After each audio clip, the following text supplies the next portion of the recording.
Good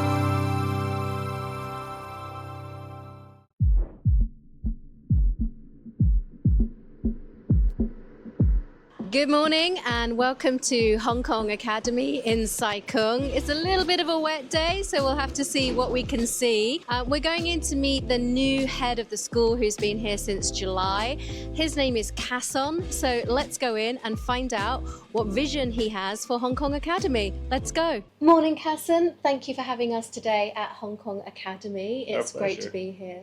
Nice to have you. Welcome. Thank you. Could you tell us a little bit about yourself? Because I know that you've recently joined Hong Kong Academy. Sure, absolutely. So this is my first year here at HKA. I'm coming from 10 years at Nanjing International School, which in terms of setting is very different, but in terms of ethos, very similar. In terms of continuum IB school, nonprofit, focused around inclusion. So many parallels between NIS and HKA, which is one of the reasons I'm so excited to be here at HKA to kind of continue that journey for myself professionally and be able to contribute to the school, to where we are now and where we're going in the future. And your parent?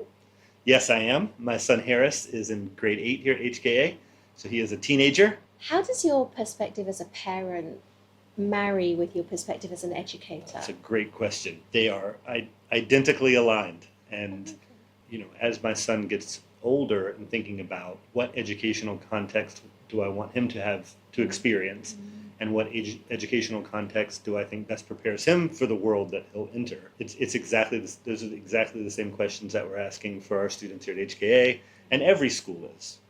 And I think it's important for me to make sure that those values align and manifest in very real ways on a day-to-day basis as a parent and an educator. So I can't really imagine those two things being separate. Interesting. Well, we'll talk more about that, and we're going to walk around the school. And what are we going to see? We're going to go on a lovely walk around our beautiful campus. We'll see everything from our younger kind of kindergarten learners and their interactions kind of in their space. We'll check out some of our lovely outdoor spaces. So Unfortunately, it's raining today. That's true, but maybe we'll brave the elements and kind of be able to see the school in the broader context, to see some of our older students and the work that they're doing as well. So it should be a very multifaceted stroll around campus. That would be perfect. What we really want to see, we really want to get under the skin of the school. So we know the name, we see the website, and we see a lot of the marketing, of course. The typical marketing. So what we really want to achieve today is to really understand what makes you and what makes the school tick. Sounds great. Right, let's go. Let's go. So we're just coming into, we can see the class photos starting in 2001. So just tell us a bit, these are great, going back 23 years. That's right. It's really nice to have kind of a touchstone of the past. One of the things about HKA that's, for me, really special is the tradition and the sort of foundation that's been built over time. So the school started on the island, actually, on Stubbs Road. Yes, I remember. Way back when. A small group of very motivated parents saw a gap in the schools market in Hong Kong and took advantage of that by creating HKA. Those many years ago.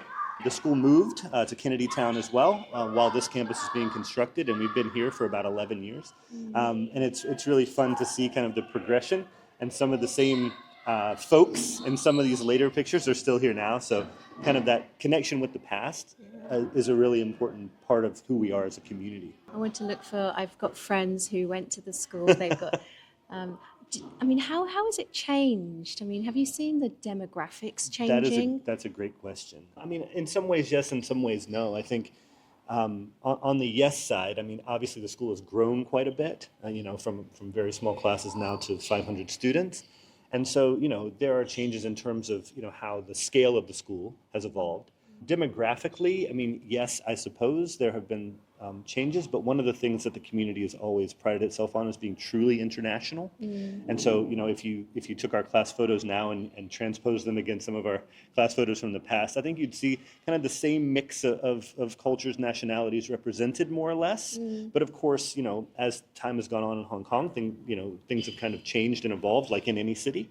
And so HKA has, I think, done a nice job of adapting to that while also trying to maintain our identity as a truly international school. It's becoming difficult, isn't it? Yeah, it is. It is.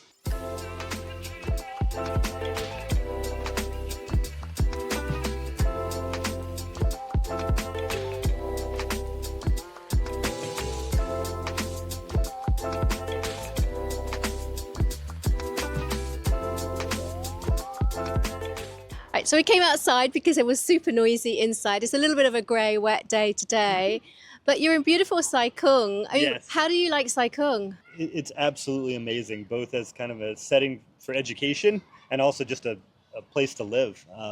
The neighborhood itself, when the school was initially built, those initial conversations with kind of the community around, what are the needs of the community? So, for instance, our theater was built to serve both the school and the community because at that time, and still today, there's not really a theater of that quality in Sai Kung. And of course, we benefit from the natural beauty, but also getting out into nature. The facilities in Sai Kung, we use them like the pool across the street. So there's all kinds of really nice kind of day-to-day connections with the local community. But of course, the natural beauty of Sai Kung really sets it apart. Yeah, 100%. There's a very famous, maybe we'll cut to the still of the cows, like walking past the doors. Yes. Yeah. So do most of your families live in and around Sai Kung? Yes, most of our families do live in what we would call this catchment. And there's been quite a bit of development, around this area over the last 5 to 10 years, which is exciting for us as well. But of course, we have families from all over the city that use our busing or come on their own each day. So yeah, we have quite a wide variety of families, but most of our families live in and around this area. So either a very short bus ride or even walking or scootering or Absolutely. cycling. Yes, if you were here in the morning, you would see students walking in, students being dropped off on some short rides. You would see students on the buses. So yeah, a real mix of kind of scenarios with our families. But I think one interesting thing is even families that come to HKA from different parts of the city often decide to relocate to be closer to the school because there's just so many wonderful places to live in and around this area as well. Yeah. So yeah, the quality of life is quite high.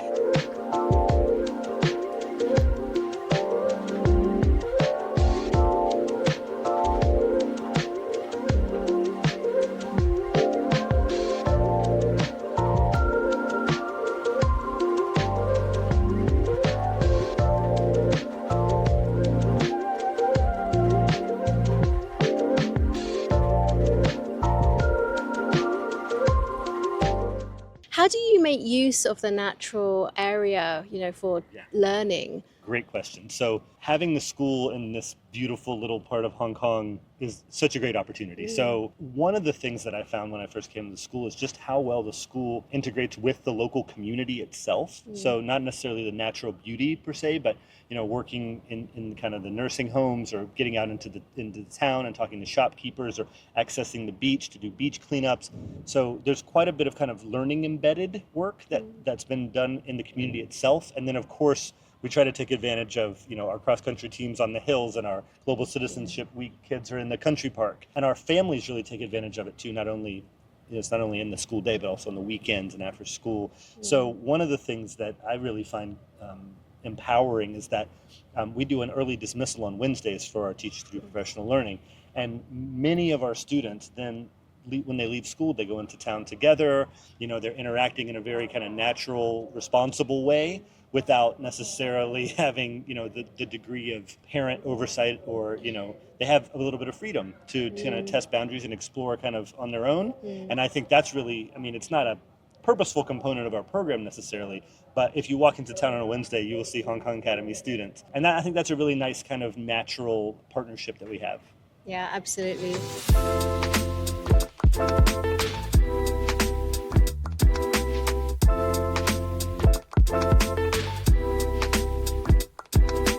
So we're sitting down in the secondary library. I want to ask you a little bit about your vision and the big picture as the new head of Hong Kong Academy. And I know that sustainability and inclusion are two very big pieces. Can you tell us more about that? Absolutely.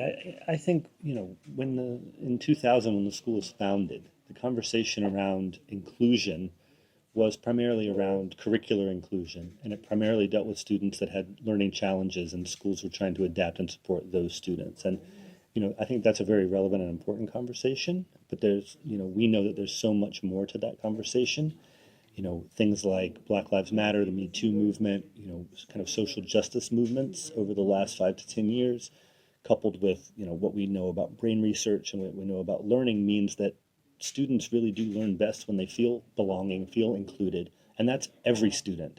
And so our definition and how we approach inclusion is much more holistic, and it's because we believe that that's the best way for students to learn, all students, and we believe that that's the best way for students to not only have high levels of academic achievement, but also to be well-rounded, kind, thoughtful, creative human beings. So that's kind of our ethos, and our IB programs support that work, but also, our own HKA mission and strategic priorities support that as well. And sustainability, I mean, what's over the last 5 or 10 years with sustainability, what's been very interesting is in the corporate world, how motivated, companies are around CSR. And, as schools have kind of always been a little bit more interested in sustainability.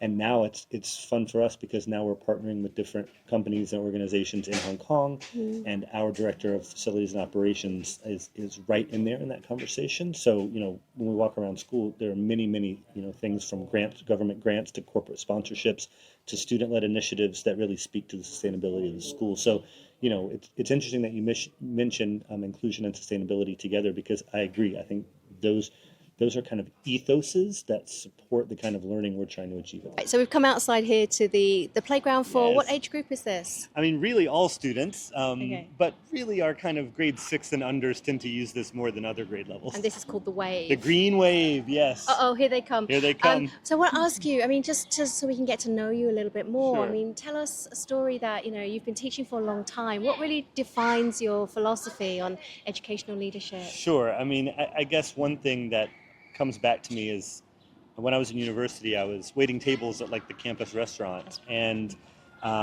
one of the patrons recognized me, and it was my first grade teacher, Miss Barber, and I hadn't seen her since first grade, but somehow she recognized me. She said, "Oh, Kasson, is that you?"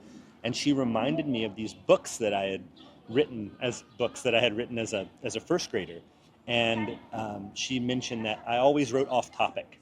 I never really went with the prompt, but whatever I wrote about, she would cut those books into the shape of the topic that I wrote about. And it brought back to me just how important it is that, education, it's not the child's job to fit education, it's education's job to fit and support the child. And it also resonated with me that, she remembered me after all those years, and how education really is a people business. So no matter, what the changes are around AI and technology, we need to be very conscious that the real work is relational, and that's where the power lies in education.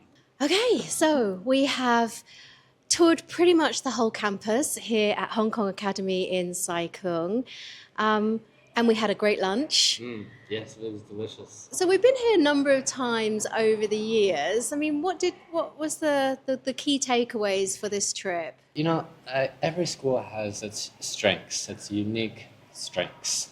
And I feel like, the location here in Sai Kung is definitely one of the most unique strengths of Hong Kong Academy. Its community here is so tight-knit. We were up on the roof a while ago, and looking out over that view, it's just beautiful.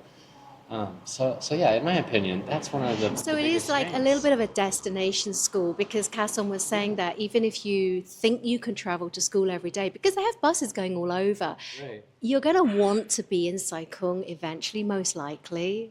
Definitely, yeah, because then you get the community aspect Yeah. of it too. Kasson was talking a little bit about how the students, after classes on Wednesday, they go down to the community, the square there, and they hang out together, and it's an opportunity for the kids to get some social exercise outside of the school, Yeah. which is really special. And I think as we're looking here at The history. This is the old original door from the Stubbs Road building, and that's the photograph. So from 2000, and then next year is the 25th anniversary. So we could talk more, but Yes. we will let you decide. If you want more information about this school, we'll put all of the links below. Let us know, and we can make the introduction.